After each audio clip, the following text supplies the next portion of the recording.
ఈ శరీరం నాకు నచ్చట్లేదు, వేరే రకమైనటువంటి శరీరం నాకు రావాలి అంటే అటువంటి మన ఇష్టం వచ్చినటువంటి శరీరాన్ని పొందడం మనకు అసాధ్యం.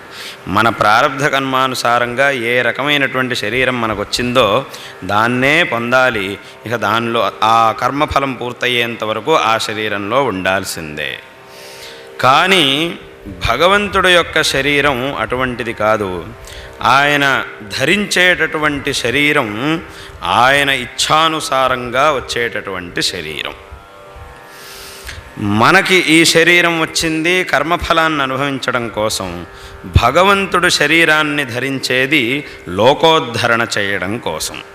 వస్తుతః నిర్గుణ స్వరూపుడైనటువంటి ఆ పరమాత్మ, సత్యజ్ఞానానంద స్వరూపుడైనటువంటి ఆ పరమాత్మ శరీరాన్ని ధరించేది ధర్మాన్ని ఉద్ధారం చేయడం కోసం.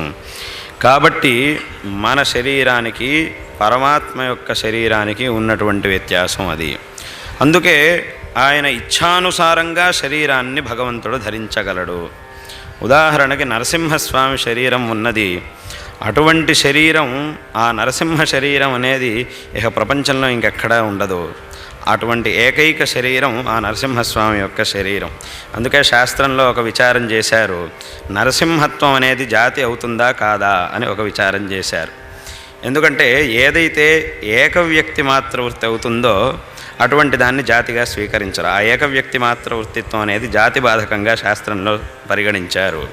నరసింహ శరీరం ఇంకొకటి లేదు, ప్రపంచంలో ఉన్నది ఒకే ఒక శరీరం. కాబట్టి ఆ యథా ఉదాహరణగా ఆకాశం అనేది ఒకటి అని శాస్త్ర సిద్ధాంతం. అటువంటి ఆకాశంలో ఉన్నటువంటి ఆకాశత్వం అనేది జాతి కాదు, ఎందుకంటే అక్కడ ఏక వ్యక్తి మాత్ర వృత్తికమైంది కాబట్టి. అదే రకంగా ఆ నరసింహ శరీరం అనేది ఒకటే కాబట్టి దాంట్లో మరి ఉన్నటువంటి ఆ నరసింహత్వం అనేది జాతా కాదా అని విచారణ చేసి చివరికి ఏం తీర్మానం చేశారంటే, ఈ కల్పంలో ఉన్నటువంటి నరసింహ శరీరం ఒకటే, కానీ కిందటి కల్పంలో ఒక నరసింహ శరీరం ఉన్నది, అంతకుముందు ఒక నరసింహ శరీరం ఉన్నది. ప్రతి కల్పంలోనూ ఒక్కొక్క నరసింహ శరీరం ఉంటూ ఉంటుంది.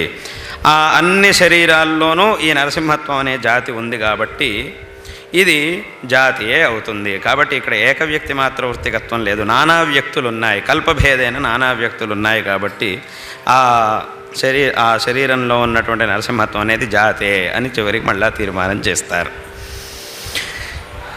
అంటే అటువంటి అద్భుతమైనటువంటి శరీరం, అంటే తన ఇచ్ఛానుసారంగా ఒక శరీరాన్ని ధరించగలిగేటటువంటి శక్తి ఆ పరమేశ్వరుడికి మాత్రమే ఉన్నది, ఆ పరమాత్మకు మాత్రమే ఉన్నది.